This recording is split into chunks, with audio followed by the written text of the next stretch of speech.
Baby was telling me that you were out doing a late night session. What were you doing last night? Well, I was just I was working on a session for a young lady named Tara, my daughter's producing. And just been helping them out for the last couple of days. Tell me about the David Fathead Newman album. How did that come together? You mean the thing with Orton or Blakey and Fathead myself? Well, it's a thing for the homeless and hungry, and I don't know. We were planning to hook up to do something, but it just worked out. BB found out the guy was going to do this record, and then kind of slid in this slot for that, and we all just did it. And that's your most recent release right now? Yeah. And then before that was the album with Rickie Lee Jones guesting in there? Yeah. I've been digging Rickie since we did our first album. Very talented. So what other projects are you working on right now? Well, I'm just getting ready to start putting songs together for my new album right now. But I've finished about 5 or 6 other people's albums in the last month or two. Yeah, who have you been working with? Well, we did an album with Hank Crawford, an album with Bobby Malik, and an album with Willie DeVille. Yeah, have you heard of the Subdudes? Oh, yeah. Yeah? What do you think about those boys? Well, and some of my homeboys that I'm real glad to see, I know they staying out there, and I'm real proud of them. What do you still get out of music? I mean, you're constantly working on it. What do you still get out of it? Well, music's always changing and stuff it's like always something new is happening with music. That's what's great about it, and music is the only thing that you can do that's just like right into the air and it's going. And because of that, that's why it's always changing. I mean, it's a time when I play a gig and we play the same tunes. And I'm like, well, you hear this song, get out there with the old New Orleans band. And we'll play the same old songs, but they're different all the way. And everything changes like that. That's what's happening. And it's not just changing for change's sake, it's changed for better sake. Jazz is always changing. Well, I mean, they can... Look, I won the thing, Grammy with Rickie Lee for a jazz artist, and this record with Art Blakey and Fathead's a jazz record. I don't see any jazz on it. That's people's perception. To me, it's music is either good or bad. I don't care what anybody else want to call it, rock and roll, rhythm and blues. It's just music. It's good or bad. And that's music that is okay. It should get good. And if it's good, it should get better. And that's what I'm trying to do. Constantly working with it, you mean? Yeah. You develop music and make it do it as best as you can. And when you get it, if you ever get it perfected, then you can go into something else or something, or something like that.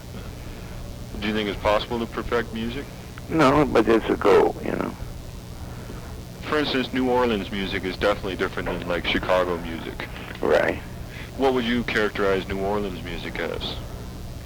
I'd say it's basic, like, roots music that's very more syncopated than, say, Chicago music or other music around. It's more related to a combination of blues and Afro-Caribbean type music, or particular Afro-Cuban music.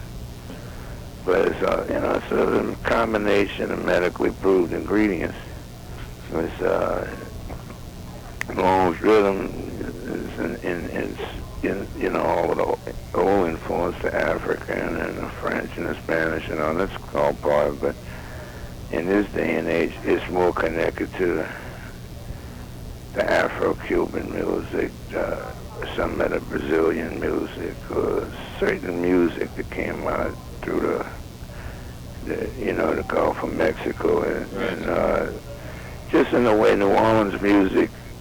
Bob Marley told me that ska and reggae music got its start from guys down in Jamaica listening to a New Orleans radio station, and they couldn't hear the bass part, so they developed their own thing with what they heard, and it became ska and later reggae. The way New Orleans influenced those guys, music is always back and forth influence.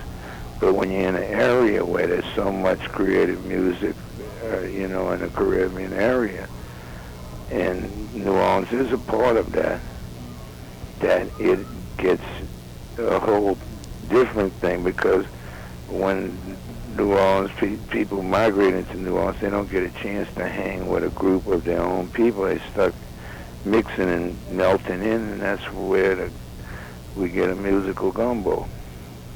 Is this a geographical thing, you think? Well, if you think about it too, a lot of the people that made a lot of the Chicago music is basically from the Delta area. If you look how many people are from Mississippi, Arkansas, Louisiana, Tennessee, that made Chicago music, they're mostly guys that have transplanted to Chicago. And there's a great rich blues scene there that helps them meld into that. And that's their form of the same kind of thing. Like the South Side of Chicago has been a melting pot for Chicago of guys migrating there the same way it happened in New Orleans. It's just in its own way. And there's always that kind of scene that makes music. One guy come in and he's the new kid on the block one day, and the next day he's the professor. And it's that's what makes things happen. If some guy didn't fall in, some point say if Muddy Waters hadn't fell into Chicago, it would have been a sore loss for that city. My brother Montgomery, so many of them cats.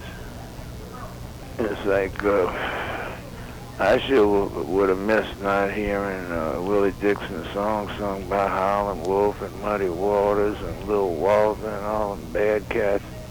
Just the way I would have hated to not hear Jesse Hill singing an Allen Toussaint song in New Orleans. It's the same. There's something about each. Yeah, guys bring something into it. Well, what do you think about playing live as opposed to recording?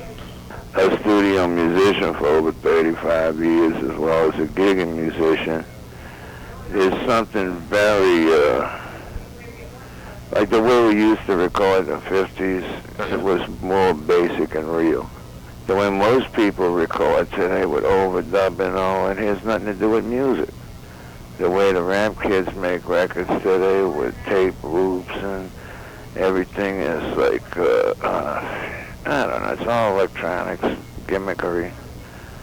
It's very little to do with music. I'm not saying that if you listen to enough of that stuff, you can't grow to like anything, but I just don't like the technique of making music out of something else. That's why I try to record my albums live. Just the way we did them in the 50s, and, get somebody to do the arrangements and go in and sing them with the record, and it's all live. It's no overdubbing. I find all of that makes things kind of phony. So do you pretty much get in and out of the studio as quick as possible? Or? No, it's just that I get in and do, like I sit down and play my piano and sing a song with the band. Like when I did a thing with Rickie Lee Jones, she came in, we sang our stuff live. We had to come back in and patch in a couple of lines or something. That's different, you can make mistakes, but you don't need to just come in and put everything, put the drums down, then the bass, then the guitar, then it's ridiculous. And you sure don't need to bring tape loops of somebody else's record, which I really find offensive, and make that be your record. It's actually plagiarism, what I was just referring to, but it's a common form of plagiarism today. You're talking about sampling? Yes. Yeah. And it's just gotten out of hand, but I resent it a whole lot. I like to hear real musicians play real music. And that's what you've been doing for years and years and years. Yeah, since about 1953. What was your first gig? What did you do in 53? I just was playing around New Orleans and working everywhere, school dances, strip joints, and kind of had a work permit from my parents to work. They figured if I was going to be a musician, they might as well let me work with some old timers and learn right. So you carried like a letter from your folks? I was just a little card. I never was asked for it. I think I had it until I was about 19, and nobody ever asked me for the thing. So you just wanted to play, so you did, right? Yeah. Did you find music pretty conservative at this time? Yeah. Even the stuff that my kids consider all this, I don't know, every form of music that is considered way out or something. I look at it, the only thing way out is the videos and some of this stuff, but the music is, I don't know, it reflects the kind of the general flow of what's going on around us. What do you think that general flow is? Very, what you said, very conservative. I mean, we in a conservative political scene. It affects everything affects everything else, you know. It's to a point where that a voice crying in the wilderness sometimes looks like an idiot. And it overflows into areas where, like, today, people accept certain things that maybe 10, 15 years ago would have been considered kind of lame.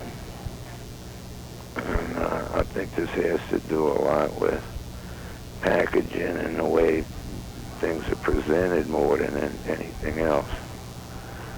Because with the MTV stuff and people like getting into like the looks of things more than the actual music and the groove just happens. What do you think about the electronic grooves people are coming up with? Yeah, I can't stand.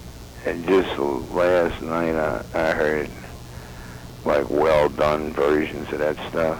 The thing about it to me was I realized that if you just had enough a diet of that, you would get used to it. That was the saddest part to me. So I know how used to this kids that just listen to this stuff are. But I still, it's like I wouldn't object so much if they actually played these things, but it's just program something and push a button and that's it. And I understand that this is supposed to be a form of progress.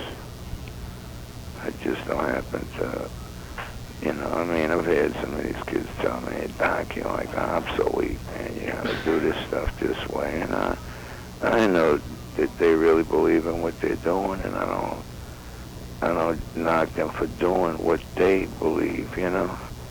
I just don't happen to believe that that's what I want to do. So are you playing out live much? Oh, yeah. Yeah? Like how many gigs a year do you do? Well, this year's, I mean, up till like November last year, I was on the road for 2 years with like 32 days off. Uh-huh. This year I'm working about, I guess, an average of about 4 or 5 nights a week. So do you get a charge out of the live scene? Oh, yeah. I mean, but I've been really lucky. I mean, I just came back from Europe doing all of the jazz and blues festivals, and I heard great jazz and blues group around, and I'm still doing some more blues festivals. What's good in jazz these days? I'll tell you, I mean, I like Miles Davis, Pat Metheny, Branford Marsalis. Are you into the Neville Brothers, though? I mean, I grew up with these guys, you know. I just worked on some tracks on Aaron Neville's new album. So is your life is constantly recording and playing out, right? That's what I like to do. I mean, if I ever couldn't do this stuff, I just want to be playing it in the dirt. It's all I'm good for. It's all I like to do, and I don't know nothing else. What about soundtracks? You did some soundtracks for some movies. Yeah, song in Angel Heart, song in, I had did a bunch of songs in Bull Durham. I there's other folks that, like Colors, that use some of my music, but I didn't do anything for the movie. They just, you know what I'm saying? They just like, stuff like that I just heard about. Doesn't mean much because I didn't actually do something for the flick. They just like hired out the song? Yeah. But because I really never go to these flicks, I don't know, it doesn't hit too much nerve. I just heard a whole lot of flack about this Blaze thing. And people saying, oh, you didn't even get a crack, who's going to ever know you did it? And I personally don't care if anybody ever knows I did any of this stuff. It's just music. But business people think totally different. All right, so any particular direction, just keep on making music, huh? Yeah, well, right now I'm trying to put this new record together, and it's changed about 3 times.